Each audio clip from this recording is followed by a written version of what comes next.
ओम नमः दोस्तों, मैं महारुद्र देवेश आपका स्वागत करता हूं दैविक धाम में। दिवाली का त्यौहार आ रहा है और इस दिवाली के त्यौहार पर सबसे अधिक पूजे जाने वाली लक्ष्मी और कुबेर की साधनाएं होती हैं। सबसे अधिक लक्ष्मी और कुबेर को पूजा जाता है।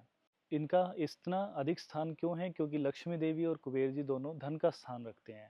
धन के लिए मुख्य रूप से इन्हीं की पूजा की जाती है हिंदू समाज में। लक्ष्मी देवी का पूजन सबसे अधिक किया जाता है क्योंकि ये धन की देवी हैं।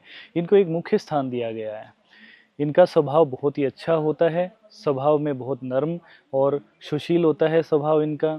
ये लाल वस्त्र पहनती हैं, सर पे मुकुट होता है, बहुत अधिक सोने के आभूषणों का इस्तेमाल करती हैं, बहुत सारे इनके जो है हार होते हैं। ये जब चूड़ियाँ पहनती हैं और बाजूबंद होते हैं इनके सोने के, बहुत अधिक सोना पहनती हैं।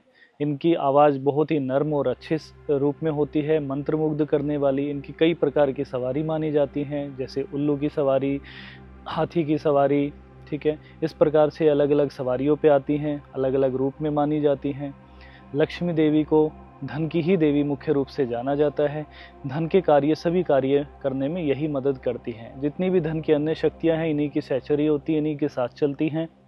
तो अगर अपने धन को, आपने अच्छा धन कमाना है, धन के रूप में अच्छे पूरे जीवन भर आपको सुख समृद्धि चाहिए, तो लक्ष्मी देवी का पूजन अवश्य करना चाहिए। और दिवाली पर इन्हीं का मुख्य रूप से पूजन किया जाता है, इन्हीं को माना जाता है।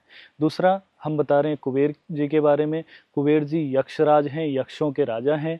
साथ में ये धन के देवता भी माने जाते हैं।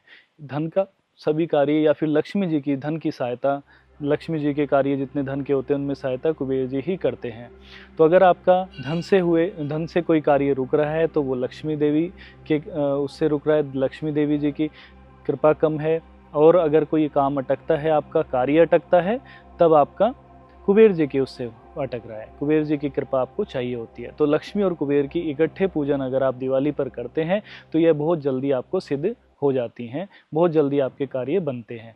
तो अगर आप चाहें तो 11 दिन की साधना कर सकते हैं, 7 दिन की या 3 दिन की साधना कर सकते हैं। 11 दिन की मुख्य रूप से मैं कहता हूँ हमेशा साधना कीजिए कम से कम। अभी आप दिवाली पर 20 तारीख से शुरू करेंगे तो 31 तारीख को ये समाप्त हो जाएंगे 11 दिन। दीपावली के दिन आपके समाप्त होंगे। तो ये आप साधनाएं बहुत आसानी से, बहुत अच्छे से कर सकते हैं। ये शुद्ध रूप में सात्विक होती है, इनमें कोई किसी प्रकार का भय डर नहीं होता है, किसी प्रकार के कोई कवच की आवश्यकता आपको नहीं पड़ती है। तो आप ये बहुत ही साधारण रूप में, बहुत ही अच्छे रूप में इसको कर पाएंगे बिना किसी डर के, ठीक है। इसकी आप दीक्षा हमसे विधि कंप्लीट पूरी अच्छे तरीके से विधि आप प्राप्त कर सकते हैं, बहुत अच्छे रूप में इनकी कृपा प्राप्त कर सकते हैं। दीपावली पर आप इनका हवन करके, इसको कंप्लीट करके आप इसकी पूरी कृपा ले सकते हैं। तो इसकी पूरी जानकारी के लिए, पूरी विधि के लिए आप हमसे संपर्क करें, हमसे आप जुड़ें, हमारे व्हाट्सएप नंबर पर जुड़ें, हमसे आप जानकारी लें, हमसे इसकी दीक्षा लें, हमसे गुरु दीक्षा ले सकते हैं और आप हमारे जरिए इसको सिद्ध कर सकते हैं। ओम नमः। आपका कल्याण हो।